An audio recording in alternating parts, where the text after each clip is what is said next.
Bienvenue au Théâtre de l'Usine, on vous propose une visite de nos locaux pour découvrir l'envers du décor.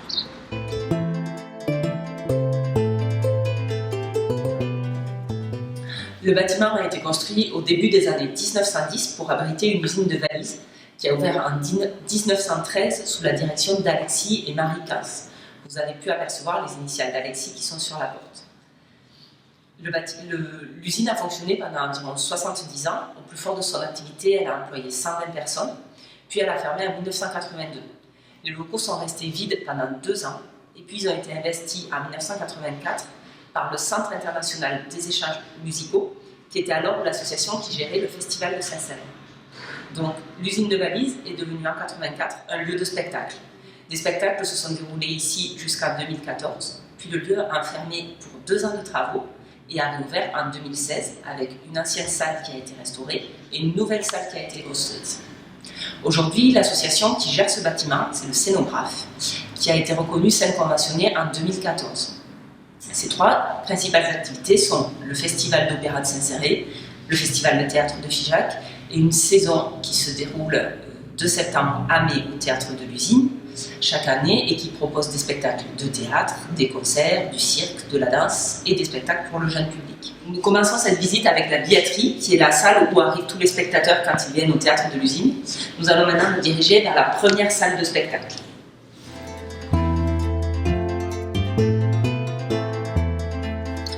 Donc nous sommes dans la salle de spectacle qui a été rénovée en 2014-2015. C'est la salle historique du Théâtre de l'Usine. C'est une salle modulable dans laquelle on peut organiser des concerts debout, mais aussi accueillir des spectacles avec des décors assez imposants. Les balcons tout autour de la salle font partie des éléments historiques de l'usine puis du théâtre qui ont été conservés pendant les travaux. Donc à l'époque, on stockait les valises sur ces balcons-là. Ensuite, le public a été accueilli. Aujourd'hui, ils sont fermés au public. Nous y avons installé 3 loges. Le sol de cette salle est également le sol d'origine de l'usine de valises.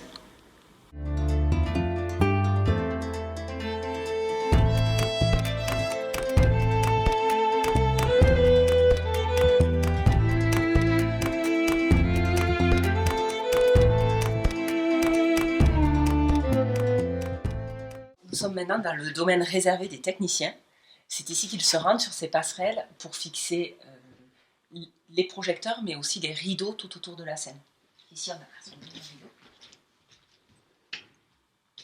Donc ici, tous les rideaux sont en place, les pendrillons des 2 côtés de la scène, la frise en haut, au-dessus de la scène, et le rideau de fond, en fond de scène. Donc nous sommes ici à 3 mètres de hauteur. Nous allons monter à la passerelle du dessus, qui est à 6 mètres de hauteur, pour mieux apercevoir les projecteurs.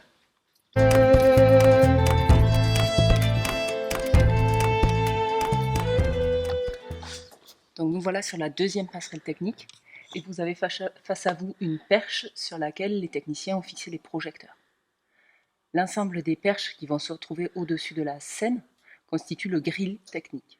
Nous sommes dans la cour du théâtre avec plusieurs bâtiments autour, le théâtre dans notre dos, en haut l'école de musique de Saint-Céré, une école de danse au rez-de-chaussée de ce bâtiment, les bureaux administratifs où travaillent une dizaine de personnes employées par Scénographe tout au long de l'année. Et au fond de la cour, les logements et la cuisine où nous accueillons des artistes en résidence. Nous allons maintenant faire notre entrée dans la grande salle.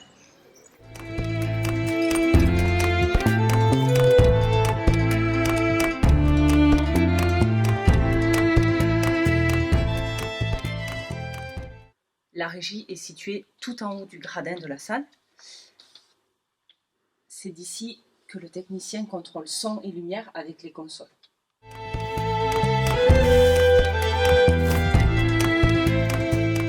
Voilà dans la 2e salle de spectacle qui a été complètement construite en 2014-2015. Donc c'est une salle de 400 places avec une scène de 8 mètres sur 16. L'acoustique du lieu a été particulièrement bien réfléchie. L'acoustique, c'est la façon dont le son va se propager dans l'espace. Et pour ce faire, on a fixé des conques de bois sur le plafond. Il y a eu un traitement spécial des murs et également des sièges qui ont été étudiés pour avoir la même absorption du son, occupé ou vide. C'est une salle qui est occupée quasiment toute l'année, pas seulement pour les spectacles, mais aussi pour les montages et les démontages de décors, avant et après les représentations, parfois pour des ateliers qui ont lieu avec les artistes, mais aussi pour des résidences. Ce sont des périodes de répétition qui peuvent durer de quelques jours à plusieurs semaines. Et durant ces périodes, on accueille plusieurs corps de métiers artistiques, par exemple des metteurs en scène, des scénographes, des costumiers, évidemment des comédiens ou des musiciens. Merci d'avoir suivi cette visite. Ce n'est qu'un petit aperçu de nos locaux et de l'histoire de ce lieu. J'espère que ça vous donnera envie de venir voir un de nos spectacles. Nous allons maintenant éteindre les lumières du théâtre pour laisser la place aux fantômes. Et c'est pour ça qu'on va laisser la servante allumée. Ouais.